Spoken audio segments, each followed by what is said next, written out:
I'm still a hostage. I'm here, standing physically, but mentally I'm still a hostage. 4:30 was the last time I spoke to my son, tell us that there were rockets and everything and it was mayhem, and that he'd call us back later, and I'm still waiting 2 years later for the call. Their torment has been 24/7 for 2 dreadful years.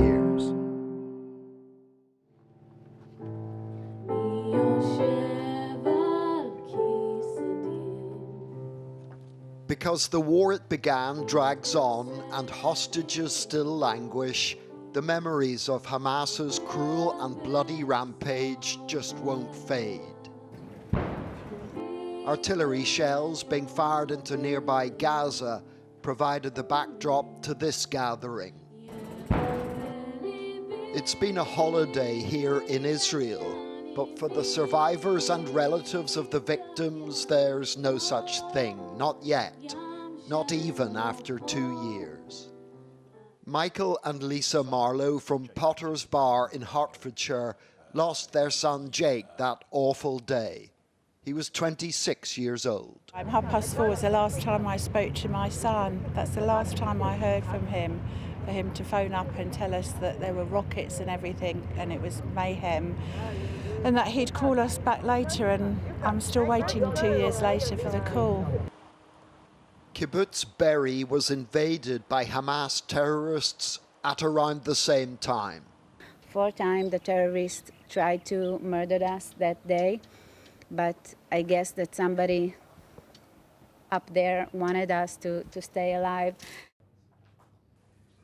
Today the kibbutz remains untouched, preserved as it was by the time the terrorist outrage was over, an outrage that saw 102 residents murdered and 30 kidnapped. Anniversaries are supposed to be one-offs, but for the families of the remaining hostages, that concept is meaningless because they never ever get a day off.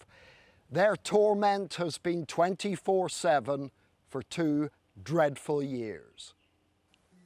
Ohad Ben Ami knows what it is to endure at the sharp end. He was kidnapped from his house in the kibbutz.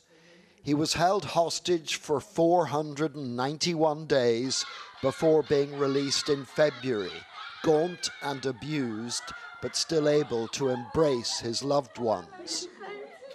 However, not long before this reunion, Ohad had to say some painful farewells to 5 fellow hostages he left behind, men still being held in Gaza to this day.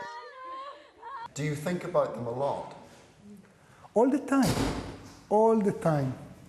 All the time they're in my mind. There is, at night, when I wake up, when I eat, when I drink, when I go to the toilet, when I see a flushing water, when I hold this bottle now, all the time. When I breathe air, all the time. Do you think part of you is still a hostage in Gaza? Yeah, sure. I'm still a hostage. I'm here, standing physically, but mentally I'm still a hostage. This is what Gaza looked like during a drive through southern Israel this morning. For the cursed people of that enclave, the second anniversary of the start of their catastrophe is meaningless because it seems like it's never ending. Death, destruction, and displacement are their realities. Peace is all talk, and this war has just entered its 3rd year. John Irvine, ITV News, Tel Aviv.